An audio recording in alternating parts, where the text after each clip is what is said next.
BJP के पूर्व प्रदेश अध्यक्ष सतीश पूनिया बीकानेर दौरे पर रहे, जहां उन्होंने निजी होटल में बीजेपी कार्यकर्ताओं से चर्चा की।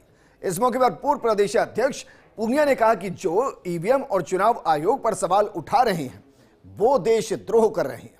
कभी 295 की बात कहते हैं तो कभी कुछ और।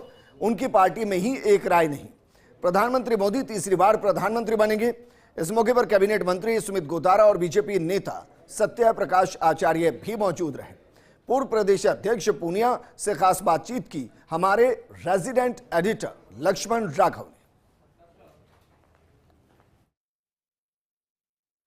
कल इस समय तक तय हो जाएगा कि क्या भाजपा 400 पार या नरेंद्र मोदी तीसरी बार या फिर कुछ और। लेकिन इससे पहले आज भाजपा के पूर्व प्रदेशाध्यक्ष सतीश पूनिया बीकानेर में हैं, चूँकि यहाँ के प्रभारी भी हैं और हरियाणा में वो मशक्कत करते दिखाई दिए थे खासी।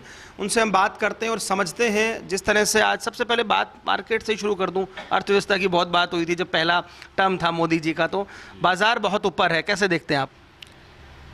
देखिए, बाजार एक पूर्वानुमान होता है जो संभावना और उम्मीदों पे होता है। इसका एक जो सीधा सीधा जो अंकगणित है उसी से जुड़ा होता है। इसलिए मुझे लगता है कि केवल बाजार नहीं, हिंदुस्तान के व्यवहार में और हिंदुस्तान के जनमानस में भी उसी तरीके का उछाल है। और स्वाभाविक तौर पर पिछले 10 वर्षों में हिंदुस्तान के जनमानस ने जो बदलाव देखा है और इसकी हलचल पूरी दुनिया में है।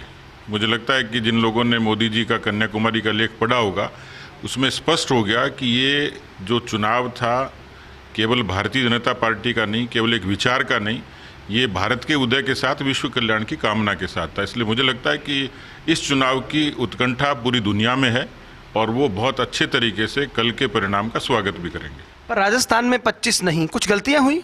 देखिए, एक टारगेट होता है, लगातार 2 बार जब 25 का मैंडेट मिला है तो एक लक्ष्य है, जैसे 400 का लक्ष्य था। मुझे लगता है कि विपक्ष की गणित उसी के इर्द गिर्द उलझ गई। अब 400 न सही 395 आएंगी तो विपक्ष के लिए खुशफहमी के लिए पर्याप्त है कि 5 सीटें हमारे लक्ष्य से कम आ रही हैं। लेकिन उनको क्या मिल रहा है इसकी चर्चा कोई नहीं करेगा। तो मुझे लगता है कि हमने अच्छी शिद्दत से चुनाव लड़ा और मैं तो कायम हूँ कि जिस तरीके के इक्वेशंस थे, जिस तरीके का कैंपेन था, सामने वाली पार्टी में जिस तरीके का बिखराव था, तो भारतीय जनता पार्टी 25 के लिए लड़ी थी, 25 के लिए प्रतिबद्ध है और 25 के लिए ही आशान्वित है। बयान जो है जयराम रमेश ने कहा, आपके गृह मंत्री जो देश के हैं, उन पर कहा कि कितने कलेक्टर्स को फ़ोन कर दिया। दिग्विजय कह रहे हैं कि यदि 400 पार 300 प्लस होती है तो फिर ईवीएम में वोट है। कुछ कहेंगे आप? मुझे लगता है कि इससे गिनती तो कल होगी, लेकिन परिणाम उनके बयानों से तय हो गया कि वो निश्चित रूप से हार रहे हैं। क्योंकि ऐसी हताशा वाली बात वही करता है जो मैदान छोड़ता है, जो हारता है।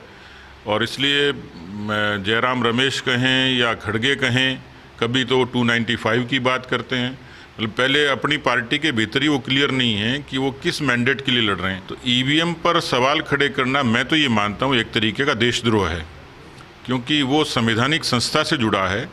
और ये कह के कांग्रेस देश को दुनिया में बदनाम करने की कोशिश कर रही है, विफल कोशिश कर रही है। तो आप चतुर नेता की तरह, सवाल भाजपा से था लेकिन कांग्रेस पर छोड़ गए सतीश पूनिया। लेकिन उन्होंने बड़ा बयान दिया है। उन्होंने कहा है कि जो ईवीएम में गड़बड़ी की बात कर रहे हैं वो मैं मानता हूं एक तरह से देशद्रोह है। चुनाव आयोग पर जिस तरह सवाल उठाए जा रहे हैं वो गलत है। हालांकि विपक्ष का अपना तर्क है, लेकिन हाँ, एग्जिट पोल जो बता रहे हैं और जिस तरह की चीज़ें दिख रही हैं, मेरा मानना भी यही है, भले ही 400 पार नहीं, लेकिन लगता है कि मोदी तीसरी बार। कैमरा पर्सन अजीम भुट्टा के साथ Lakshman Raghav, first India news, Bikaner.